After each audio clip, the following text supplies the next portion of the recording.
गजानन भगवान की जय। जगदम्बा महारानी की जय। एक बार की बात, नैमिषारण्य तीर्थ में शौनकादिक 88,000 ऋषि एकत्रित हैं। वो सदैव की भांति ब्रह्म का अन्वेषण करते हैं, संसार के प्राणियों की सुख दुख की कामनाओं के बारे में विचार करते हैं, धर्म विषयक चिंतन करते हैं, संदेहों का निवारण करते हैं, संसारियों का जीवन धर्ममय और सुखमय कैसे बने, इस उद्देश्य को लेकर के वेदों का अन्वेषण करने में रत रहते हैं। एक ही उद्देश्य है, संसारियों का भला हो, संसार धर्ममय हो। एक बार की बात है, उसी परम पावन नैमिषारण्य तीर्थ में शौनकादिक 88,000 ऋषि ब्रह्म चिंतन में व्यस्त थे। तभी उसी समय के मध्य में व्यास जी के शिष्य श्री सूत जी महाराज पधारे। जैसे ही उन 88,000 ऋषियों ने देखा कि पुराणों के वेदता परम ज्ञानी व्यास जी के शिष्य श्री सूत जी महाराज के दर्शन किए, तो सभी 88,000 ऋषि खड़े हो गए, उनका सम्मान किया और प्रणाम करते हुए उन्हें एक दिव्य सुंदर आसन पर विराजित किया और हाथ जोड़ करके कहने लगे, हे सूत जी महाराज, आपने हमको अनेक प्रसंग सुनाए हैं, अनेक प्रकार के ज्ञान मार्ग प्रकाशित किए हैं।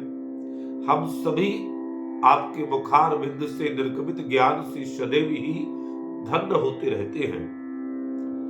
अब हमारा अगला प्रश्न है कि संसारियों को भोग और मोक्ष दोनों की सिद्धि किस उपाय से, किस कथा के माध्यम से हो सकती है, ये बताने की कृपा करो।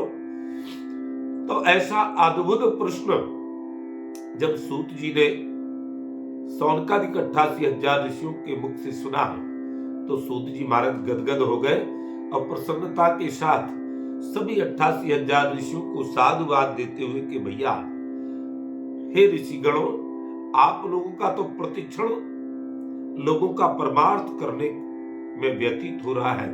आप लोग बड़े भागी हैं, परम धन्यवाद के पात्र हैं।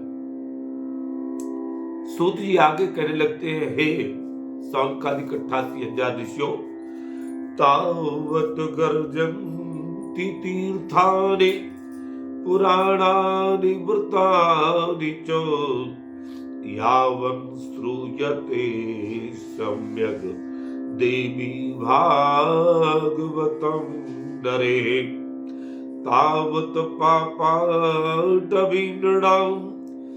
क्लेशदादभ्रकण्टकाः यावन् परशु प्राप्तो देवी भागवता विदा।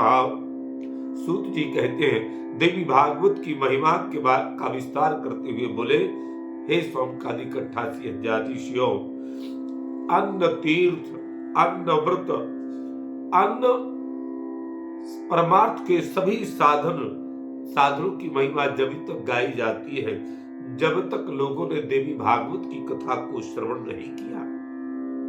और जब मनुष्य देवी भागवत की कथा को श्रवण कर लेता है, ये देवी भागवत रूपी कुठार जब उसके हाथ में आ जाता है, तब जीवन के अनेक दुख रूपी कांटेदार वृक्षों को वो देवी भागवत रूपी कुठार से काट काट करके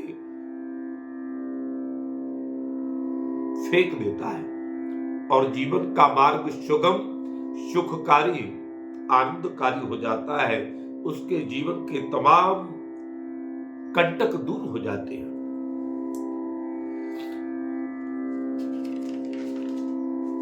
तब शौनकादिक 88,000 ऋषियों ने सूत जी महाराज से प्रश्न किया है कि हे सूत जी महाराज, हमें देवी भागवत का स्वरूप बताइए। देवी भागवत में किसकी कथाएं गाई जाती, उसका स्वरूप क्या है, महात्म क्या है, उसके सुनने की विधि क्या है, कितने दिनों तक देवी भागवत की कथा को श्रवण करना चाहिए, इसके श्रोता और वक्ता कौन रहे, उनकी क्या उपलब्धियां रही, ये सब हम वृतांत सुनना चाहते हैं, बताने की कृपा करो। तब सूत जी कहते हैं कि हम लोग श्रीमद् भागवत कथा में श्रवण करते हैं कि भागवत का श्रवण करके परीक्षित राजा मुक्त हो गए थे। ये एक कल्प की कथा है, परंतु दूसरे कल्प में देवी भागवत की महिमा गाई गई है। दूसरे एक अन्य कल्प में राजा परीक्षित, देवी भागवत के अनुसार राजा परीक्षित की मुक्ति नहीं हुई थी। कारण एक तो राजा परीक्षित की जो मृत्यु हुई वो ब्राह्मणों के श्राप के अनुसार हुई, इसलिए ब्राह्मण के श्राप से बचना चाहिए, अन्यथा दुर्गति का मार्ग प्रशस्त हो जाता है। तो प्रथम तो परीक्षित राजा की जो मृत्यु हुई थी वो ब्राह्मणों के शापानुसार हुई,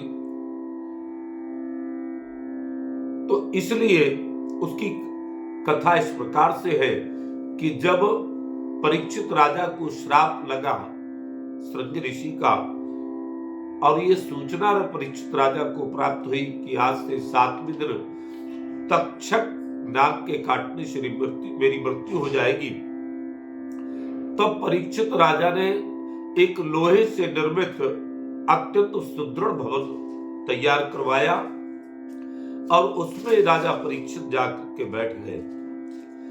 उस भवन में सभी का प्रवेश वर्जित कर दिया गया।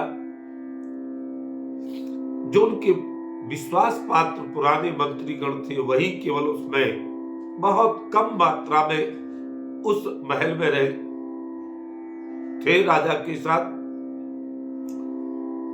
एक एक करके सारा दिन, एक एक करके दिन निकलते गए।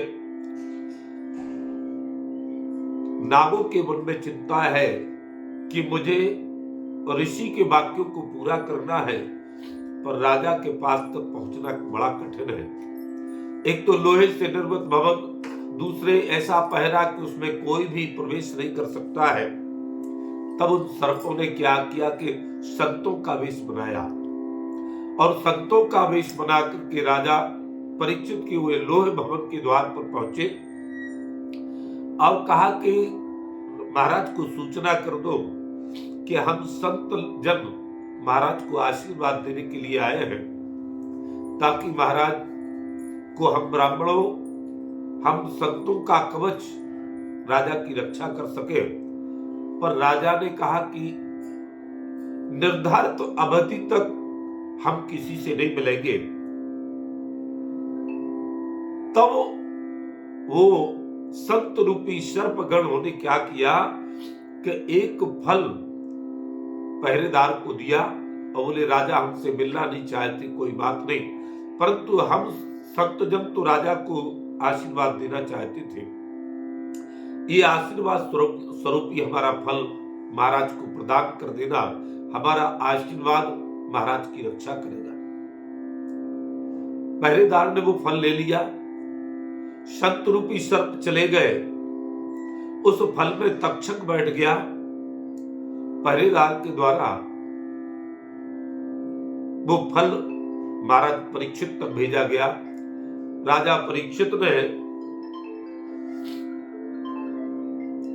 उस फल को जैसे हाथ में लिया तो उसमें से तक्षक प्रकट हो गया और उसने राजा को दंश मार दिया, जिससे तब परीक्षित राजा की मृत्यु हो गई। ये अन्य कल्प की कथा है। जिस समय राजा की मृत्यु हुई, महाराज अपने पलंग पर थे, बिस्तर पर थे। सनातन धर्म के अनुसार 4 पुरुषार्थ, धर्म, अर्थ, काम, मोक्ष, व्यक्ति की मृत्यु के समय यदि व्यक्ति की मृत्यु ठीक ढंग से होती है, उचित तरीके से होती है, उचित कर्मानुसार होती है।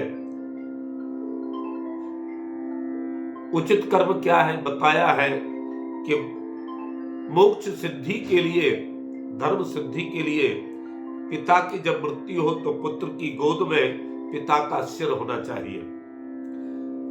पुत्र का कर्तव्य है कि पिता की मृत्यु के समय दीपक प्रज्वलित करे, गाय के गोबर से लीपे,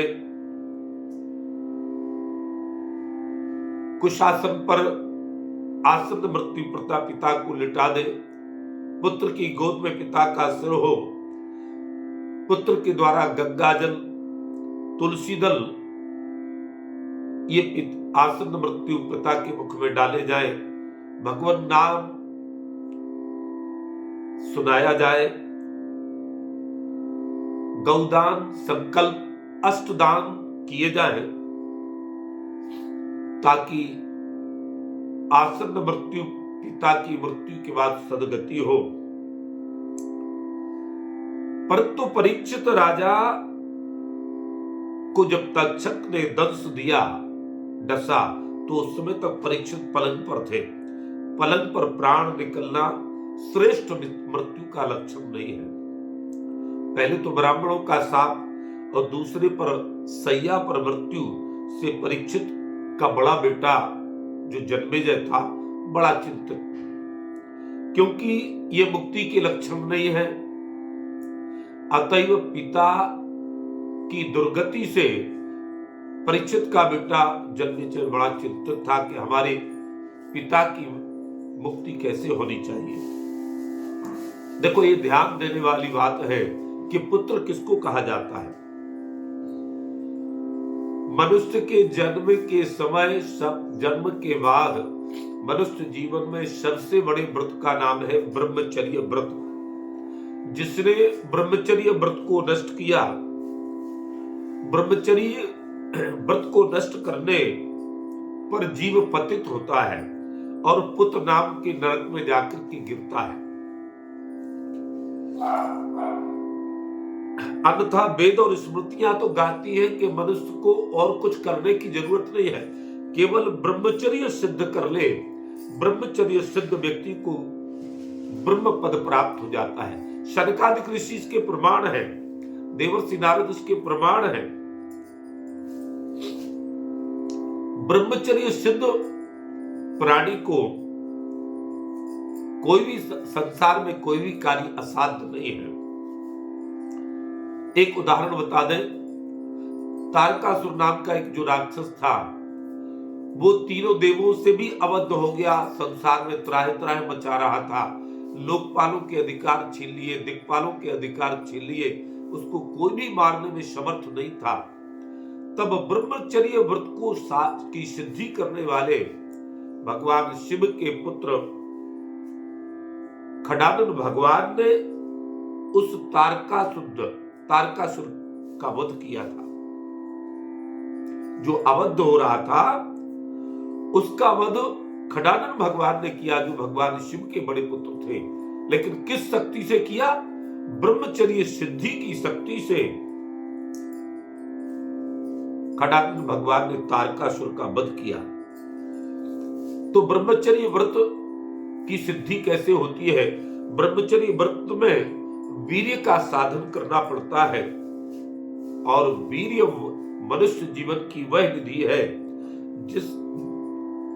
जो यदि पतित हो जाए तो संसार में या तो बदबू फैलती है या बदनामी फैलती है। और वही वीर्य यदि साधना के द्वारा रक्षित किया जाए, उसका अपव्यय ना किया जाए, उसको ऊर्ध्वगामी बनाया जाए। वीर पात का मतलब है पतन, और वीर रक्षण का मतलब है वीर उत्थान। तो वीर का जब उत्थान किया जाता है, उसको रक्षित किया जाता है, तो जीवन प्रकाशित होता है। वीर को शास्त्रों ने तेल की संज्ञा दी है। जैसे तेल जब जमीन पर गिर जाए अर्थात पतित हो जाए तो बदबू देता है, पूरा वातावरण बदबूदार कर देता है। और उसी तेल को संरक्षित करके और दीपक में बत्ती डाल करके उस बत्ती को जलाया जाए, तो वही जो पतित होकर के बदबू देता है जो तेल, वही तेल ऊर्ध्वगामी होकर के अंधकार को नष्ट करके और जीवन को प्रकाशित कर देता है। ठीक इसी प्रकार से जो मनुष्य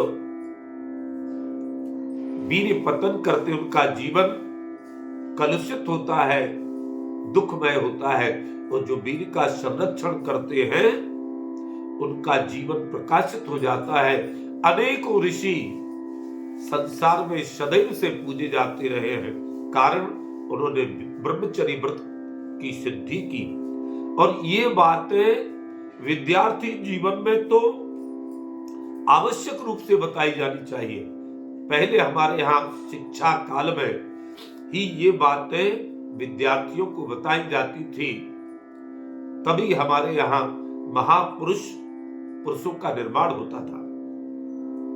तो चर्चा हो रही थी कि जिस पिता ने पुत्र की प्राप्ति के लिए, संसार को चलाने के लिए अपने ब्रह्मचर्य जैसे महत्वपूर्ण व्रत को खंडित किया, उसको इस पाप से पुत्र नाम के नरक में गिरना तय हो जाता है। तो फिर पुत्र का क्या कर्तव्य है? जिस पतन से जन्म हुआ वो पुत्र होता है, तो उस पुत्र का धर्म है, उस पुत्र की जिम्मेदारी बनती है कि अपने पिता को पुत्र नाम के नरक से बचाए, उसे ही पुत्र कहा जाता है। तो वीर्य पतन से जो परिणाम आता है, उस परिणाम क्या होता है? पुत्र नाम के नरक में जीव जाता है। उसको तारने वाले को क्या कहा जाता? पुत्र तर वो नामने नरकात्रायति इति पुत्रा, जो अपने पिता को पुत्र नाम के नरक से निकाले उसका नाम पुत्र होता है। परंतु पुत्र जब ही होते हैं जब पौराणिक ज्ञान संसारियों को हो। अब आजकल उस ज्ञान के अभाव में तो पुत्र नहीं बल्कि लड़के पैदा हो रहे हैं, जिनका जन्म भी लड़के होता है और जन्म के बाद वो लड़के कहलाते हैं। तो जानते हो क्या करते हैं? बात भी करेंगे तो लड़के करते हैं, पढ़ाई करेंगे तो लड़के करेंगे, खाएंगे तो लड़के खाएंगे। ये बात पर माता और पिता से लड़ते ही रहते हैं।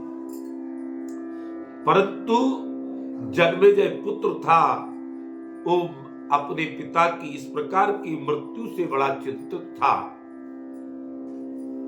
बड़ा परेशान था कि मैं अपने पिता को पुम नाम के नरक से कैसे निकालूं। तब वो वेद व्यास जी की शरण में जाता है। सूत जी ये कथा सौनकादिक 88,000 ऋषियों को सुना रहे हैं। जन्मेजय वेद व्यास की शरण में गया, भगवान वेद व्यास से निवेदन किया कि हमारे पिता की मृत्यु सैया पर हुई है, ब्राह्मण के साथ से हुई है, ये उत्तम और श्रेष्ठ मृत्यु के लक्षण नहीं है। अतः हे व्यास जी, आप परम ज्ञानी हैं, हमारे पिता पर और हम पर कृपा करके कोई ऐसा उपाय बताओ जिससे हमारे पिता की उत्तम सद्गति हो। तब वेद व्यास ने जन्मेजय के पिता की सद्गति और जन्मेजय की उन्नति दोनों का हेतु साधन करने के लिए जन्मेजय को आदेशित किया कि हे जन्मेजय, देवी भागवत की कथा को श्रवण करो, देवी जी की उपासना करो। तब जन्मेजय के निवेदन करने पर स्वयं व्यास जी ने ही श्रीमद् देवी भागवत की कथा जन्मेजय राजा को सुनाई है। व्यास जी कहते हैं, हे जन्मेजय, देवी पुराण का श्रोता कभी भी दुर्गति में नहीं फंस सकता और कभी नरकगामी भी नहीं हो सकता है। लिखा है, पठन द्विज वेद मित्र गणरि भवेदो बाहु प्रजातो धरणी पतिष्या वैश्या पठन वित्त समृद्धि में शूद्रो अपि श्रृण्वन् स्वकलोत्तमः स्यात्। देवी भागवत की कथा को यदि ब्राह्मण सुनता है तो वो वेद के तत्व से भलीभांति परिचित हो जाता है। देवी भागवत की कथा को यदि क्षत्रिय या राजा सुनता है तो बाहुबली होता है, उसके राज्य का विस्तार होता है। वैश्या पठन वित्त समृद्धि वैश्य व्यापारी गण यदि इस कथा को श्रवण करते हैं तो उनके व्यापार का विस्तार होता है, उनके वित्त समृद्धि, धन की समृद्धि हो जाती है। शूद्रो अपि तृणवम स्वकलोत्तमः स्यात्। सेवा कार्य में लगे हुए लोग यदि इस कथा को श्रवण करते हैं तो वो अपने कुल में कुल दीपक बन जाते हैं, अपनी समाज में श्रेष्ठ हो जाते हैं, सर्व समाज में उनको श्रेष्ठ स्थान मिलना सुनिश्चित हो जाता है। जिनने देवी भागवत की कथा को श्रवण किया उन सब के जीवन के दुख दूर हुए और अंत में सदगति हुए। व्यास जी कहते हैं, जन्मेजय, देवी भागवत में एक वृतांत आता है कि जब कंस के द्वारा देवी की और वसुदेव को सताया जा रहा था, एक एक करके 6 संतानें मार दी।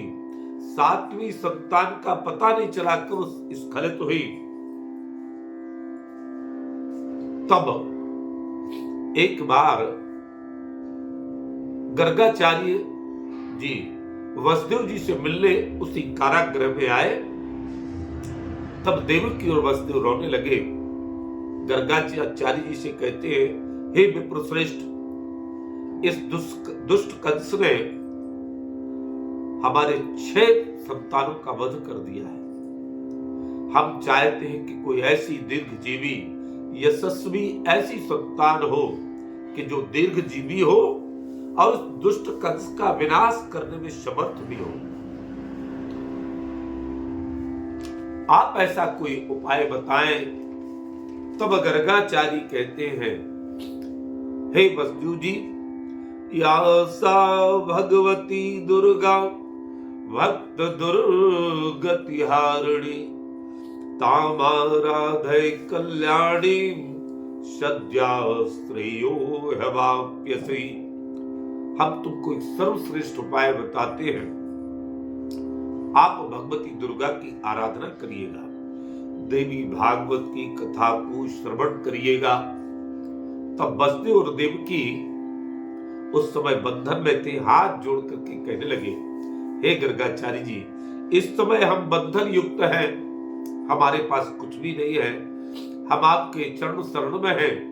हम आपसे निवेदन करते हैं, आप हमारी राजधानी में जाइए, वहां से यथेष्ट धन प्राप्त कर लीजिएगा और आप ही हमारी तरफ से हमारे प्रतिनिधि बन करके देवी भागवत की कथा और देवी उपासना करने की कृपा करो, ताकि हमें ऐसी उत्तम संतति प्राप्त हो कि जो दीर्घजीवी हो और हमारे परम शत्रु दुष्ट कंस का वध करने में समर्थ हो। तब गर्गाचार्य ऋषि ने शारदीय नवरात्र अर्थात कुंवार की नवरात्रि में विंध्याचल पर्वत पर जाकर के देवी पुराण की कथा को कहा, देवी उपासना की और जिसके परिणाम स्वरूप आश्विन के महीने में ये कथा हुई और भादो के महीने में भगवान कृष्ण का जन्म हुआ। ठीक 10वें महीने सुंदर उत्तम फल की प्राप्ति हुई और बाद में उन्हीं भगवान कृष्ण ने माता पिता के बंधन को मुक्त कराया और दुष्ट कंस का विनाश किया। वसुदेव और देवकी की बंधन मुक्ति हुई और कंस की भी के अत्याचारों से भी दुनिया की मुक्ति हुई। तो ये देवी भागवत की जो कथा है ये अत्यंत सुंदर और दिव्य फल को प्रदान करने वाली है। जो भी प्राणी इसको सुनता है, जो भी देवी भागवत का अनुष्ठान कराता है उसके संपूर्ण संकल्प सिद्ध हो जाते हैं। श्री राम जी का जन्म हुआ उस समय दशरथ जी के महल में भगवती की उपासना चल रही थी, देवी भागवत की कथा चल रही थी देवी पुराण के अनुसार, और कथा विश्राम हुई प्रातः काल और दोपहर में श्री राम जी का प्राकट्य हुआ। इसी प्रकार से देवी भागवत की महिमा आगे सुनाते हुए श्री सूत जी महाराज सौनकादिक 88,000 ऋषियों से कह रहे हैं, देखो ब्रज की गोपियों की भक्ति संसार में प्रसिद्ध है। उन्होंने रासेश्वर भगवान कृष्ण को प्राप्त कर लिया था, लेकिन कब कैसे प्राप्त किया था? उन गोपियों ने भी भगवती दुर्गा का अवलंबन लिया है। भागवत में बड़ा सुंदर श्लोक आता है, गोपियों ने भगवती की आराधना की और कैसे की? भगवती की मूर्ति बनाकर के उनका पूजन करती थी और मंत्र जाप करती थी। क्या? कात्यायनी महामाई महायोगिनधीश्वरी नंद गोपुसुतम देवी पतिमे कुरुते नमः। गोपियों ने भी कन्हैया की प्राप्ति के लिए भगवती दुर्गा की उपासना की है और भगवती की कृपा से गोपियों के मनोरथ सिद्ध हो गए। अरे तो और भगवती सीता को जब श्री राम जी की प्राप्ति करनी थी और जब बगीचे में, जनकपुर के बगीचे में जब राम जी का दर्शन सीता जी ने किया तो उनकी प्राप्ति के लिए भगवती जानकी माता गौरी के पास गई और उनसे निवेदन करती है।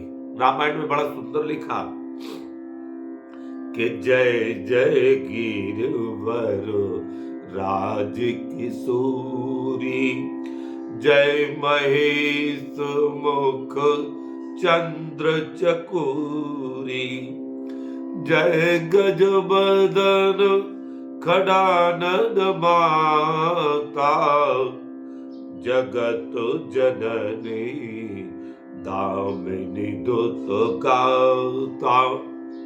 प्रार्थना करती जा रही है। आगे भगवती जानकी ने क्या कहा देवी जी से? मोर मनोरथ जानहु नीके, मोर मनोरथ जानहु नीके, बसौ सदा पुरुष भोही के। प्रकट में कुछ नहीं कहा, निवेदन किया है, माता आप सबके हृदय की जानती हैं, हमारी भी आप हृदय की बात जानती हैं। आप हमारे मन की बात को स्वीकार करिए, हमारी मनोकामना सिद्ध करिएगा। तो क्या हुआ? भगवती गौरी खुश हो गई। रामचरितमानस में गोस्वामी जी ने लिखा, विनय प्रेम बसो भई भवानी, खसी माल मूरत मुस्कानी। और माता जानकी को जो मांगा था दे दिया। क्या दिया? सुनो सिय सत आशीष हमारी, पूजहि मन कामना तुम्हारी। तुम्हारी कामना सिद्ध होगी। तो भगवती की आराधना से, जगदम्बा की उपासना से जानकी जी को श्री राम जी मिल गए। भागवत में आइए, रुक्मिणी जी के अभिष्ट श्री कृष्ण जी हैं। भाई रुक्मी ने रुक्मिणी का विवाह चंदेरी के राजा दमघोष के बेटे शिशुपाल के साथ तय कर दिया। तब भागवत के 10वें स्कंद के 53वें अध्याय में के 25वें श्लोक में रुक्मिणी दुख व्यक्त करती कह रही है, या तो भगवती जगदम्बा मुझसे रुष्ट है, जो मेरे अनुकूल मेरा वर मुझे प्राप्त नहीं हो रहा है, चिंता में है। फिर सुदेव राम नाम के ब्राह्मण से अपनी मनोकामना लिख करके कन्हैया के पास भेजती है।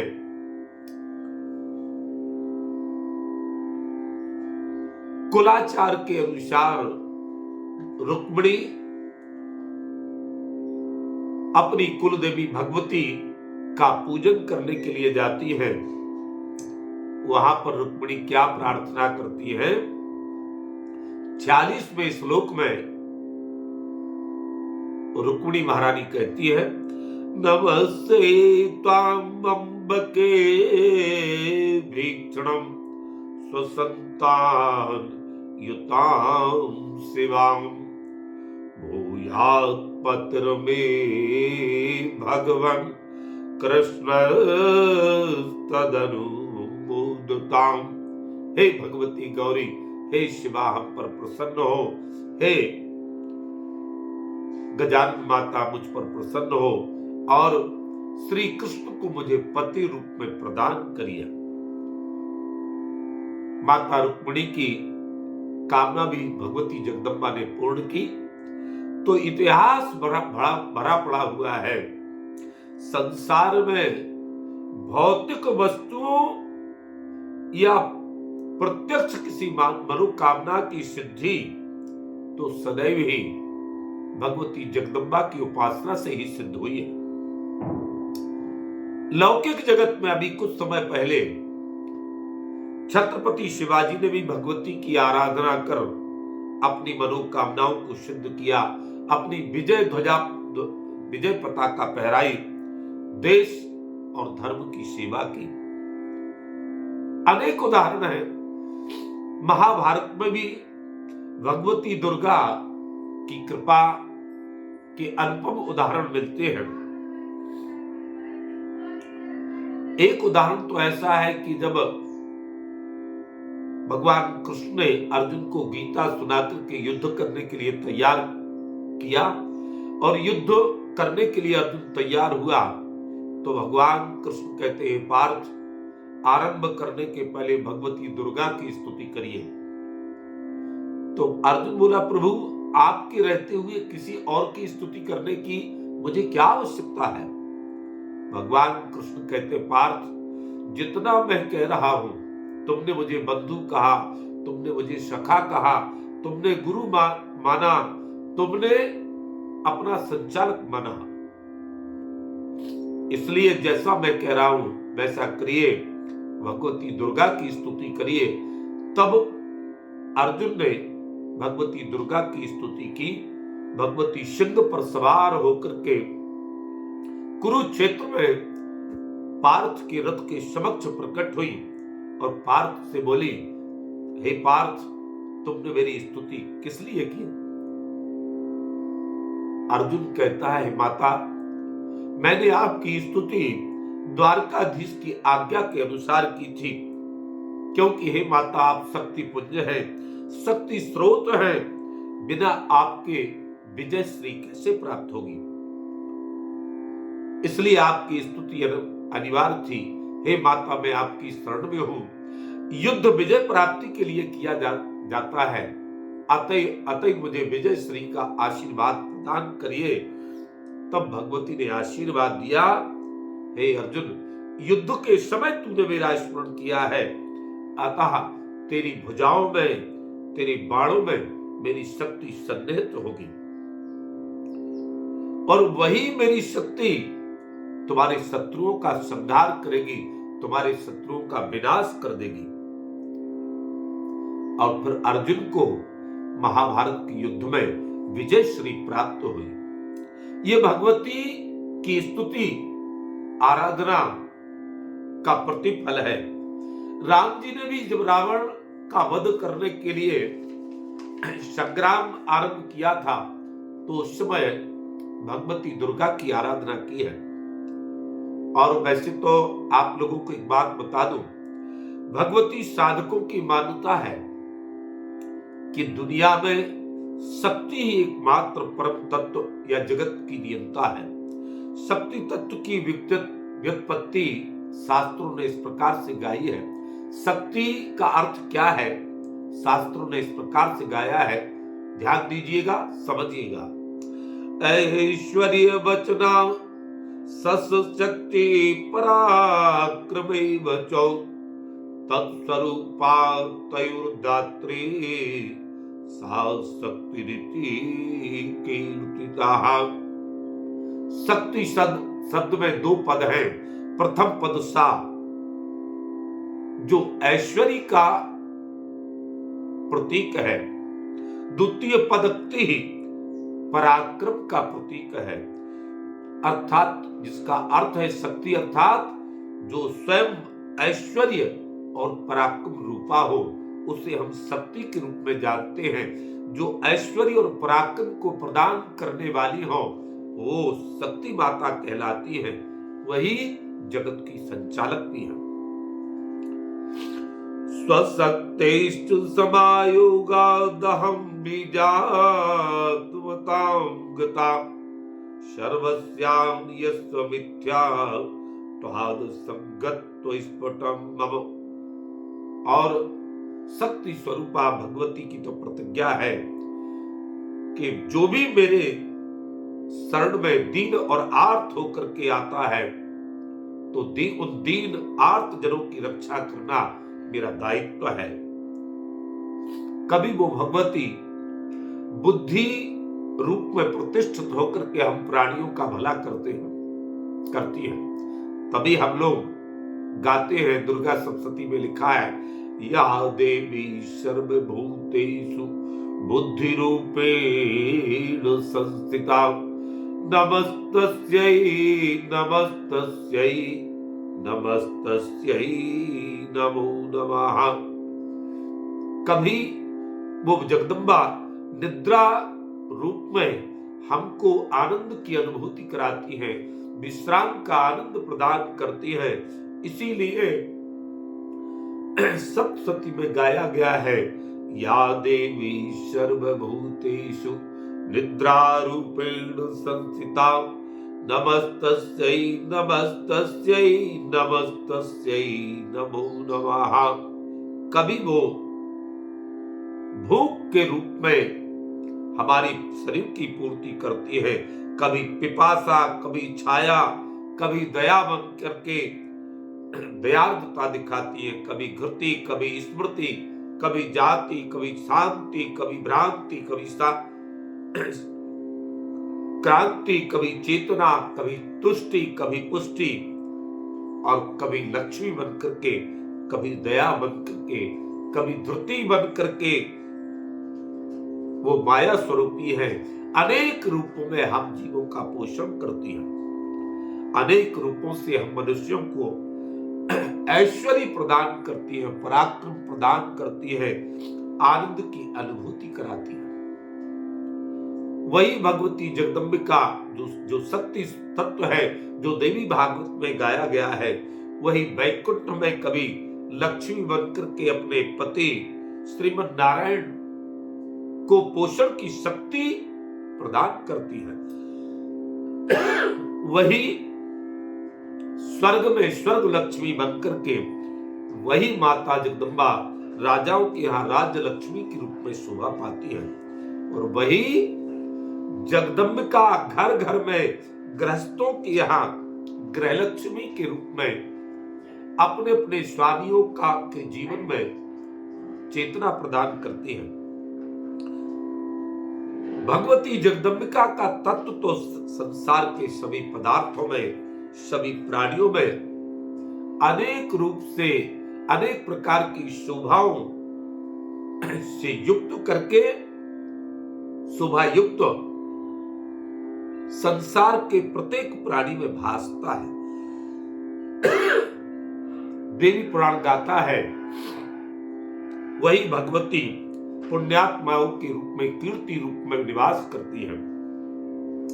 राजपुरुषों के यहाँ प्रभा रूप में निवास करती है, व्यापारियों के यहाँ वाणिज्य रूप में निवास करती है, और पापियों के यहाँ, दुरात्माओं के यहाँ कलह के रूप में निवास करती है। विद्या त्वमेव ननु बुद्धिमतां नराणां, शक्तिस्त्वमेव किल शक्तिमतां सदैव। त्वं कीर्तिकान्ति कमला बलतुष्टिरूपा, मुक्ति प्रदा विरतिरेव मनुष्यलोके। इसीलिए देवी भागवत में देवतागण स्तुति गान करते हैं, माता आप अनादिकाल से विद्वानों में विद्या के रूप से, वीरों में शक्ति के रूप से निवास करती हो। हे माता, आप ही कीर्ति, आप ही कांति, कमला, निर्मला, तुष्टि पुष्टि स्वरूपा हो, भुक्ति और मुक्ति की प्रदाता हो, और मुक्ति प्रदाता विरक्ति स्वरूपा भी आप ही हो। हे माता, आप ही महाकाली, महालक्ष्मी, महासरस्वती सहित हजारों शक्ति पीठों पर आपकी ही शक्ति विद्यमान है, और मृत्यु लोक में इस पृथ्वी पर श्रेष्ठ, मध्यम और अधम प्रकृति की जितनी भी नारियां हैं वो इसी आद्य शक्ति का ही अंश है। इसीलिए सभी पुरुषों को शास्त्र आज्ञा देते हैं। क्या आज्ञा देते हैं? कि यत्र नार्यस्तु पूज्यन्ते रमन्ते तत्र देवता।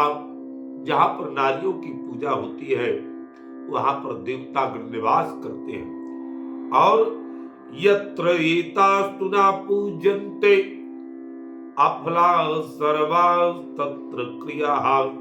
जहां पर नारियों का सम्मान नहीं होता है वहां सुखकारी सारी चेष्टाएं व्यर्थ हो जाती हैं, वहां महाविनाश दिखता है, सारी क्रियाएं उल्टी होती है। नारी मात्र का जहां सम्मान वहां सभी देवों का वास, और जहां हो नारी का प्रतिक्षण अपमान वहां दिखेगा महाविनाश। और ये ध्यान रखने वाली बात है, जो लोग भी नवरात्रि में भगवती की आराधना करते हैं, भगवती की आराधना करने वाले हैं, भगवती का इष्ट करने वाले, उन्हें ये ध्यान रखना चाहिए, जो भी पुरुष भगवती की तो आराधना करता है पर अपने गृह पत्नी का अपमान करता है, तिरस्कार करता है, रुलाता है, उसका वंश नष्ट हो जाता है और उसको दरिद्रता घेर लेती है। देवी पुराण का वचन है कि वंशोच्छेदश्च दारिद्र्यम पत्नी संताड़ना भवे। अपनी पत्नी का तिरस्कार और उसको संताप देने वाले पति का वंश नष्ट हो जाता है, उसको चारों तरफ से दरिद्रता घेर लेती है। इसलिए सदैव गृह की जो गृह स्वामिनी है, आपकी पत्नी है, अर्धांगिनी है, वो भी आपके वो भी भगवती का अंशान रूपा है। इसलिए उसका सम्मान करिए, उसको सताइए मत, प्रसन्न रखिएगा। ये देवी भागवत का परम संदेश है। सूत जी कहते हैं सौनकादिक 88,000 ऋषियों। देवी भागवत के महात्मा एक और सुंदर कथा आती है कि भगवान कृष्ण को स्यमंतक मणि की चोरी का आरोप लगा, तो स्यमंतक मणि ढूंढने के लिए भगवान कृष्ण अपने साथियों के साथ गए। चिन्हों के आधार पर चले जा रहे थे। उन्होंने पद चिन्हों को देखा तो एक गुफा में पद चिन्ह जाते हुए दिखे प्रसेन के घोड़े के। तो उन्होंने गुफा के बाहर द्वारका वासियों को रोका कि मैं उस जिस दुष्ट ने प्रसेन को मारकर के मणि छीन ली है मैं उस दुष्ट को मार करके आता हूं, जब तक आप लोग मेरी प्रतीक्षा करिए। तो द्वारका वासियों ने कहा, ये प्रतीक्षा कितनी लंबी होगी? बोले बस यही कोई 10-11 दिनों तक। 10-11 दिनों तक द्वारकावासी गुफा के द्वार पर प्रतीक्षा करते रहे। तभी एक रक्त की धार निकली। द्वारकावासियों को लगा कि कहीं उस राक्षस ने कृष्ण को मार तो नहीं दिया, और अब ऐसा ना हो कि वो बाहर निकल करके हम लोगों को मारे। तो द्वारकावासी वहां से भागे। देवकी वसुदेव को जब ये समाचार मिला तो रुदन करने लगे। उनके जीवन में अंधेरा आ गया, पीड़ित हो गए, जीवन कलुषित हो गया। तब एक बार उन्होंने पुनः भगवती जगदम्बा की आराधना की, देवी भागवत को श्रवण किया। तब 28वें दिन भगवान कृष्ण श्यामंतक मणि और जाम्बती नाम की पटरानी को लेकर के द्वारका में प्रकट हो गए। तो जिन जिन ने भी दुर्गम अवस्था में, दुर्गति अवस्था में भगवती जगदम्बिका की उपासना की, देवी भागवत को श्रवण किया, उनके दुख दूर हो गए। एक दृष्टांत सूर्य वंश में जन्मे हुए श्राद्ध देव के पुत्र सुद्युम्न का भी सुनाया गया है। ये सुद्युम्न यज्ञ के फलस्वरूप हुआ था, पर श्राद्ध देव की जो पत्नी थी, उन्होंने ब्राह्मणों से कहा कि हमें कन्या संतान हो, ऐसा संकल्प करके आहुतियां डालिए। ब्राह्मणों ने वैसा ही किया तो कन्या हुई। तब श्राद्ध देव ने वशिष्ठ जी से कहा, तब वशिष्ठ जी ने अपनी तपस्या के प्रभाव से उस कन्या को पुत्र बना दिया था। कालांतर में वो सुद्युम्न नाम का पुत्र एक बार उस स्थल पर चला गया जहां पर महादेव जी पार्वती जी के साथ एकांत स्थल में रहते हैं। वो जगह स्थापित है कि वहां जो भी जाएगा वो नारी बन जाएगा। सुद्युम्न वहां पहुंचा तो नारी बन गया।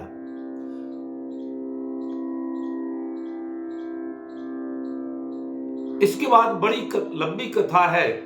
अब ये सुद्युम्न फिर पुनः भगवान शिव की जब इसने स्तुति गाई, आराधना गाई, तो इसको 1 महीने पुरुष और 1 महीने स्त्री रहने का भगवान शिव ने वचन दिया। अब ये सुद्युम्न 1 माह स्त्री रहता तो घर के अंतःपुर में रहता, और जब पुरुष हो जाता था तो राज्य का संचालन करता था। प्रजाजनों को ये अच्छा नहीं लगा। प्रजाजन धीरे धीरे असंतुष्ट होने लगे। तब इस सुद्युम्न ने अपने गुरुदेव वशिष्ठ जी से निवेदन किया, प्रभु ये मेरे जीवन की बहुत बड़ी पीड़ा है, मुझे क्या करना चाहिए? तब वशिष्ठ जी ने सुद्युम्न नाम के राजा को देवी भागवत की कथा सुनाई। उस देवी भागवत की कथा को जैसे ही सुना, सुद्युम्न पर भगवती जगदम्बा प्रसन्न हुई और उसे सदा सदा के लिए पुरुषत्व प्रदान कर दिया। तो जिन जिनने भगवती जगदम्बिका की उपासना की, देवी भागवत को सुना, उनको प्रत्यक्ष भौतिक पदार्थ तुरंत प्राप्त हुए। ये देवी भागवत का महात्मा है, इसका फल है। एक कथा स्वामी कार्तिकेय ने कहते हुए अगस्त जी को सुनाई है, ऋतवाक ऋषि की। तो इस प्रकार से जिन ने भी देवी भागवत की कथा को श्रवण किया, उनकी समस्त मनोकामनाएं पूर्ण हुई, सारी कामनाएं सिद्ध हुई। तो सूत जी और सौनकादिक 88,000 ऋषियों को सुना रहे हैं कि जन्मेजय के प्रश्न करने पर वेद व्यास जी ने जन्मेजय को देवी भागवत की कथा सुनाई। पूरे 9 दिन कथा को सुनाने के बाद हवनादि कृत हुआ। इसके बाद ब्राह्मण भोज हो रहा था। ब्राह्मण भोज के समय ही देवर्षि नारद राजा जन्मेजय के समक्ष प्रकट हुए और राजा जन्मेजय को साधुवाद देते हुए बोले राजन, हमें तुम्हारे पास तुम्हारे पिता महाराज परीक्षित ने भेजा है। जन्मेजय प्रसन्न हो गया। हे देवर्षि सुनाइए। तब देवर्षि नारद कहते हैं, तुम्हारे पिता राजा परीक्षित की सद्गति हो गई है, मुक्ति हो गई है। उन्होंने जाते जाते मुझे कहा था कि मेरा बेटा जन्मेजय मेरी दुर्गति के कारण बड़ा चिंतित है, उसको जाकर के समाचार सुना देना कि हे पुत्र, तुमने देवी भागवत की कथा को सुन करके मुझे सुना करके मुझे सद्गति प्रदान कराई, इसलिए तू साधुवाद का पात्र है, तू सदैव प्रसन्न रह। तो ये देवी भागवत का महात्मा है। अब आगे आप लोग क्या सुनना चाहते हो? तब वो शौनकादिक 88,000 ऋषि बोले हे स्तुत जी, हम सुनना चाहते हैं। इस देवी भागवत की कथा को हमें कब श्रवण करना चाहिए? तब सूत जी कहते हैं, हे ऋषि गणों, वैसे तो वर्ष में 4 बार नवरात्रि हुआ करती है। चैत्र की नवरात्रि जो आज से आरंभ हो रही है, ये चैत्र की नवरात्रि कहलाती है। वैसे इसका परिष्कृत पौराणिक नाम है वासंतिक नवरात्रि। दूसरी नवरात्रि आषाढ़ के महीने में होती है। तीसरी नवरात्रि आश्विन अर्थात पार के महीने में होती है और चौथी नवरात्रि माघ के महीने में होती है। तो सूत जी कहते हैं, चारों नवरात्रियों में से किसी में भी देवी भागवत का अनुष्ठान किया जाता है। जो अति आवश्यकता हो, नवरात्रि दूर हो, तो किसी पवित्र विद्वान ब्राह्मण को बुला करके उत्तम मुहूर्त का शोधन कराए और फिर उत्तम कुलीन ब्राह्मण के मुखार बिंदु से 9 दिनों तक देवी भागवत की कथा को श्रवण करें। उत्तम मंडप व्यास गद्दी का निर्माण करें। सबके बैठने के लिए यथोचित सुखासन की व्यवस्था करें। गणेश आदि देवताओं की प्रतिष्ठा करें। देवताओं का पूजन करें, ब्राह्मणों का पूजन करें। पाठ करने के लिए देवी भागवत का पाठ, दुर्गा सप्तशती का पाठ, नवार्ण मंत्र के जप के हेतु ब्राह्मणों का वरण करें। देवी भागवत की कथा नास्तिकों के सामने, जिनकी भेद बुद्धि है, जो परस्त्रीगामी है, परधन का हरण करने वाले हैं, देवताओं व ब्राह्मणों के धन पर जिनकी कुदृष्टि लगी रहती है, ऐसे लोग देवी भागवत की कथा के अधिकारी नहीं होते हैं। सात्विक भोजन करके काम, क्रोध, मद, लोभ, मत्सर का परित्याग करते हुए पूरी 9 दिन तक देवी भागवत की कथा को श्रवण करें। बाद में हवनादि कृत्य करें, ब्राह्मण भोजन करें। सूत जी कहते हैं, शौनकादिक 88,000 ऋषियों, इस प्रकार से देवी भागवत को श्रवण करने वाला प्राणी संसार की किसी भी भौतिक प्रत्यक्ष वस्तु को तुरंत प्राप्त कर सकता है और अंत में उत्तम सद्गति को प्राप्त कर लेता है। इन्हीं शब्दों के साथ आप सभी लोगों के कल्याण की कामना करते हुए भगवती के चरणों में हम सब अपनी अपनी पुष्पांजलि निवेदित करते हुए प्रणाम करेंगे। ओम जयंती मंगला काली भद्रकाली कपालिनी दुर्गा क्षमा शिवा धात्री स्वाहा स्वधा नमोस्तुते। बोलो जगदम्बा महारानी की जय।